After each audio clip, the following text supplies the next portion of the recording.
As you know, I was discussing in my previous, or my stream of yesterday, Vincent Bruno's idea about making sex even cheaper in the West. And so he was basically saying that only the attractive men should have children, because only attractive women of childbearing age would want to have sex with them, and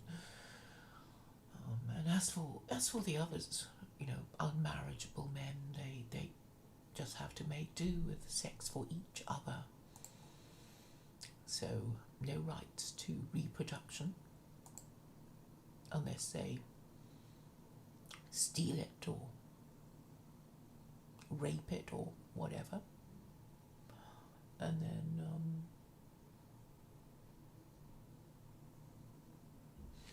and what about unmarriageable women? Are any women unmarriageable in such a society? Because the moment you make something unattainable, it becomes attractive. So in the olden days, people were just grateful that somebody wanted to marry them and have children with them, and they knew it was even worse not to be marriageable, because that would be, in a way, a disgrace, because that would mean that they're not as competent or desirable as their parents, who would have mostly been married when they had their child. So there would be a kind of unspoken minimum standard. It is that, well, the least you're expected to do is to marry as your parents did, in order to bring you up, and hopefully you'll have good children that who'll be a credit to you and not disgrace you. And so that was the general expectation of people in a patriarchy that worked for all nations, all continents, all races.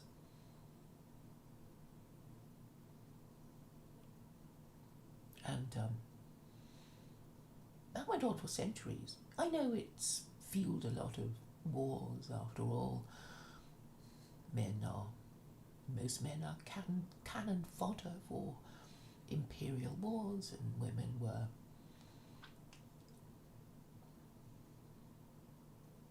broodmares for men or royal families. And then the situation equalized into monogamy, which meant a very stable society. It was the stable society that many people now wish to return to. And they know they can't, or not immediately, not without a lot of changes and doing and saying and thinking.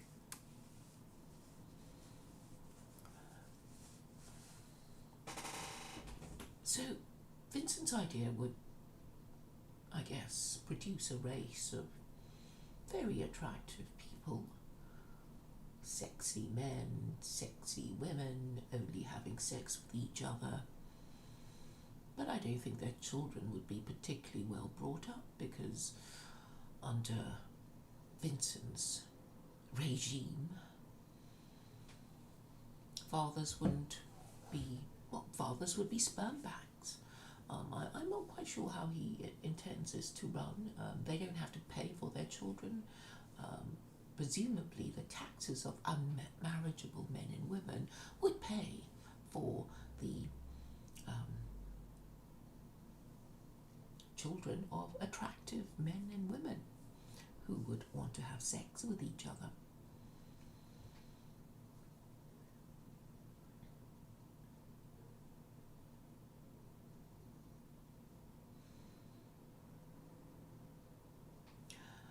But I was talking about how women would women be unmarriageable?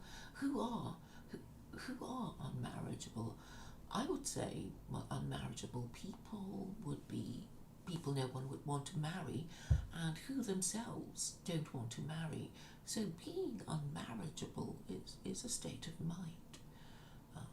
Why would anyone want to marry you if they knew you didn't really want to marry and you, or you didn't love them enough to marry them? Then what's the point? It might work for a while, but eventually it will all turn sour if you marry somebody who didn't love you from the beginning. Yes, I know a lot of people were in love when they met and married, and the wear and tear of decades of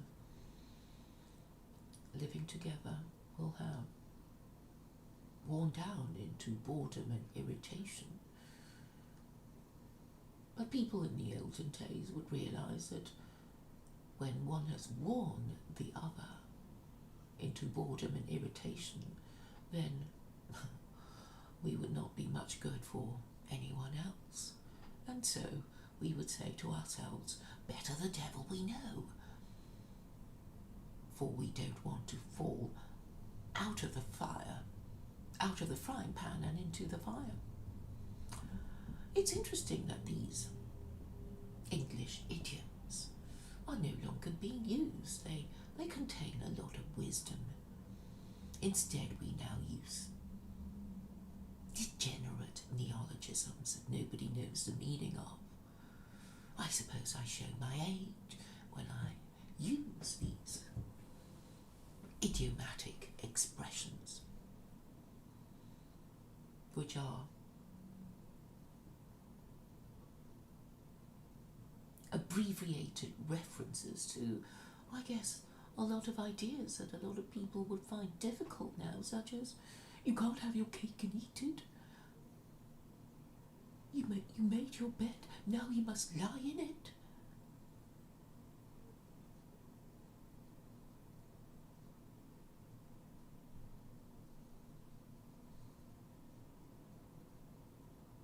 And so, I think we are living in the age of the Tower of Babel.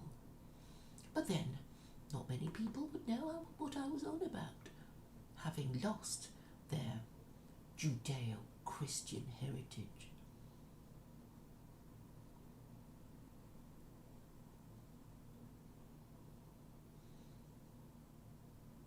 I am really talking to people ignorant of their own history, ungrammatical in their own language,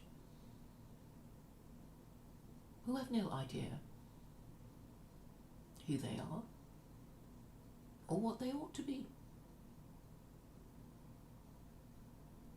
I'm talking to sub-beta males, losers, laughers,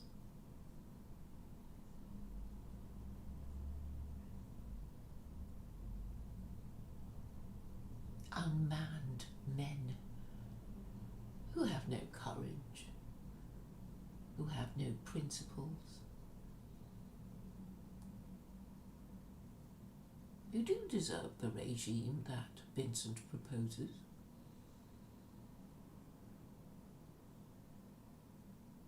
If they want sex, they should have sex with each other. But the women, they don't have to be. Well, the thing is, I think even the unattractive women will be sought after. Because the moment you tell men that they're not supposed to breed, they'll want to breed. If you tell them they're not that it'll be difficult to marry, they'll want to marry.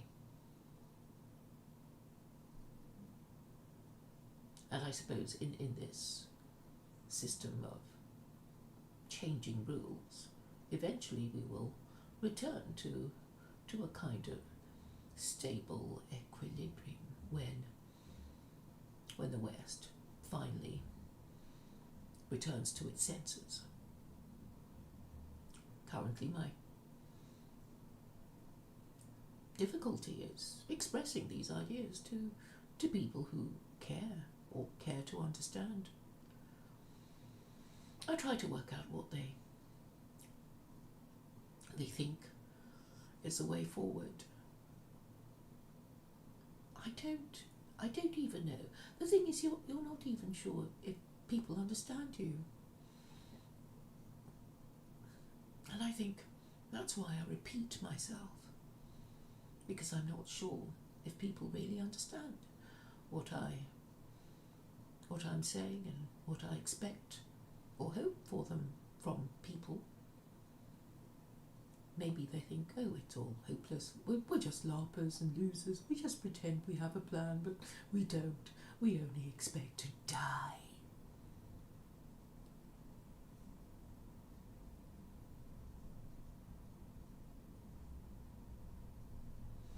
I think on the whole this is what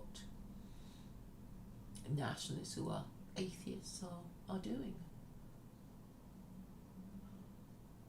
I look on YouTube for interesting streams or interesting people, but they're done with talking to people, it seems. They just want to be in their own hug box. What about these Muslims? I think they suffer from exactly the same thing. What about the Jews? Actually, I remember the late Rabbi Sack saying he tries with his fellow Jews, he tries with his fellow rabbis, but basically they're too triggered by their hatred and too stuck in their own ways to think creatively.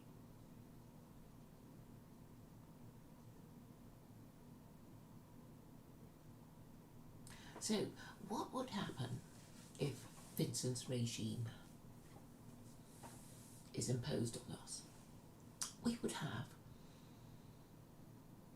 significant population decline, but I imagine the children produced by attractive men and women would look all right, but their manners would be egregious and their morals degenerate. And I suppose they will not be able to fight a successful defensive war and be invaded because, under the system of not very attractive men and women being expected to just have sex with each other and obviously, die childless, then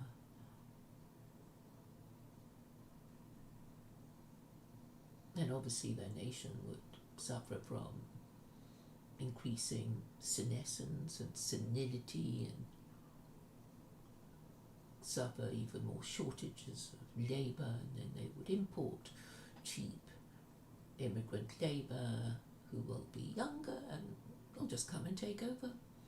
So you can't escape it. You can't escape this moral imperative of restoring the patriarchy. I know Vincent thinks he has a few bright ideas that are arguably eugenic, but it's not just the sexiness of the men and women to be born. It's their morals, their ability to cooperate with each other to fight a successful defensive war, and their reasoning skills, particularly their moral reasoning skills, which they won't have if they don't have a religion, and the religion of these racist, anti-Semitic, Islamophobic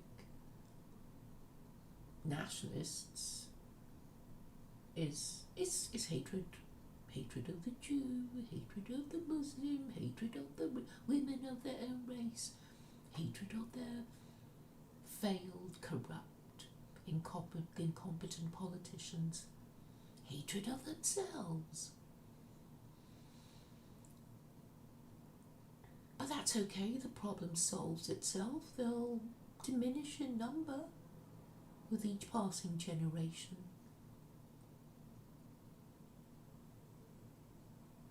So the ugly, unattractive, poor, stupid, unmarriageable people will be expected to have childless sex with each other to keep them occupied, to stop them from rioting and rebelling, and we live in interesting times.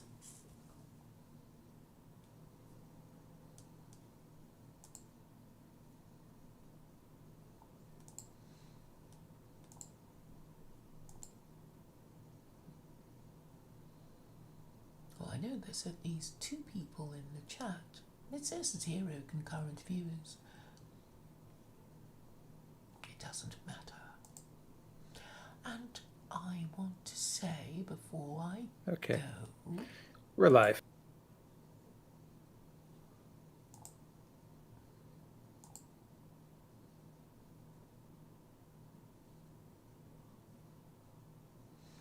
It's gone out of my head.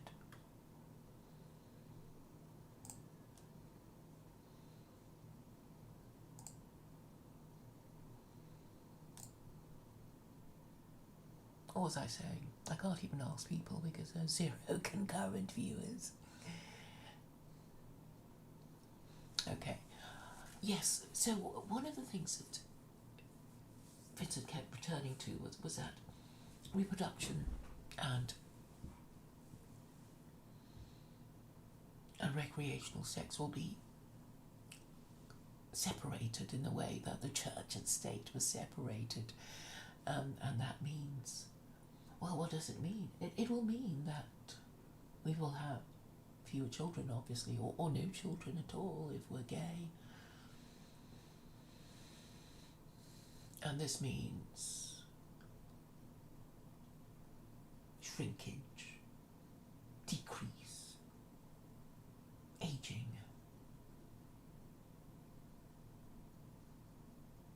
And this is obviously not sustainable unless, the whole idea is to run everything down, including your civilization and your nation and yourself. Eventually just run everything down and, bury yourself while you're still alive, right?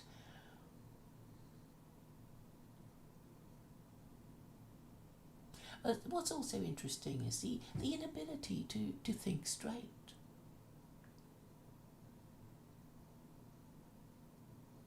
Because of the methods used, by the attitudes that you see. And when you think about it, it's really the... this is something the American military was talking about an unquestionable chain of command. They wrote a letter, a public letter with all those generals questioning Biden and talking about an unquestionable chain of command. The military would know all about this. The military would be impossible to operate if it didn't have an unquestionable chain of command. And this is basically what patriarchy is all about. It's all about hierarchy and rules and people knowing their place. And matriarchy is a fucking free-for-all where everybody thinks they're equal and nobody listens to each other and nothing is ever done and everything is running down and nobody cares. Not even the people who say they believe in God. Because they're all hypocrites, they're all really atheists and nihilists, only pretending to believe in God because it gives them status in this life. That's why Jews want to be Jews, because they don't have to follow the rules. They don't have to be subject to the consequences of infringing on the 36 capital offences. It's all theoretical, so they don't need to be afraid, and they can still be a Jew even though they're not observant. So there is a kind of snob appeal in being a Jew.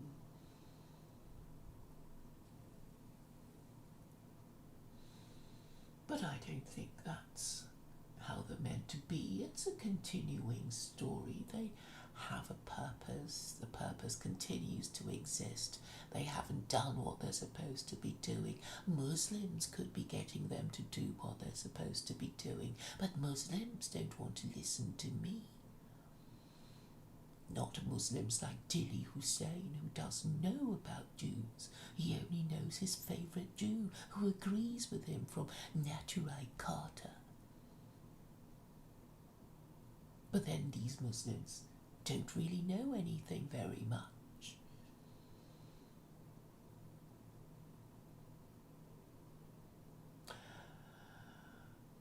So my plan has always been to go to the top person. I also know that in a matriarchy, nobody's really in charge. The buck keeps being passed at ever increasing velocity. So the highest people to reach on earth, if God exists, would be Jews, Orthodox rabbis.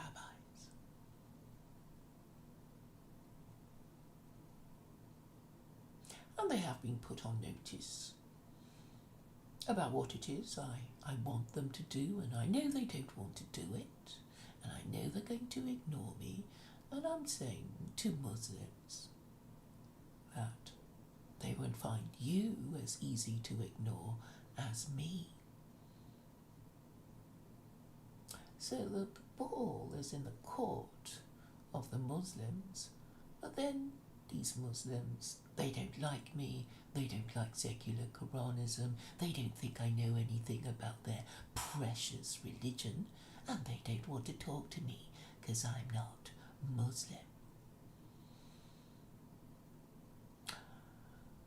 So what do they think they're doing? A lot of them are already living in the West with children and grandchildren who, well, if they don't watch out, will become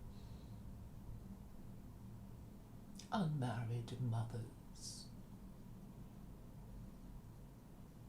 bringing up their bastards and fatherless homes, whose grandchildren might become LGBT or transgender, because I think they know, don't they, that Islam without Sharia is a car without an engine.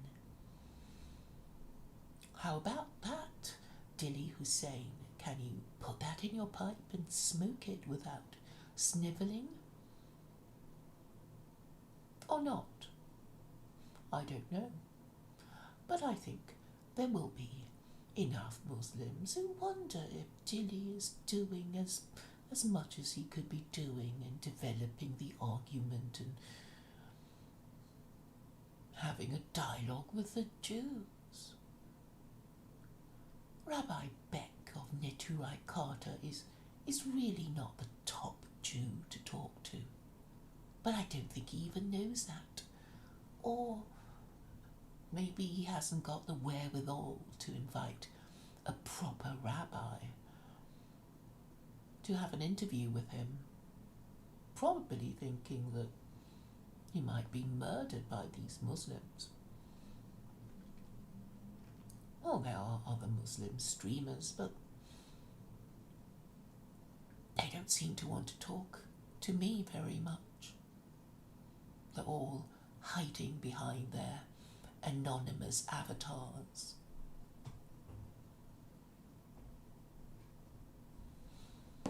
So what are nationalists to do?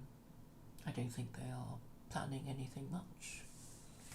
Maybe a few of them like the idea of secular Quranism. Maybe they're finally accepting that they are indeed backed into a corner of either voting for more corrupt and incompetent politicians to betray them, or dreaming pointlessly of a pogrom that they will never be in office to conduct, or talking about my middle way solution of secular Quranism. It's a big enough idea for both Jews and Gentiles, men and women, young and old, majority and minority, Muslim and non-Muslim. They could talk about something constructive, or they can just dream on about Vincent Bruno's proposal to make sex even cheaper in the West.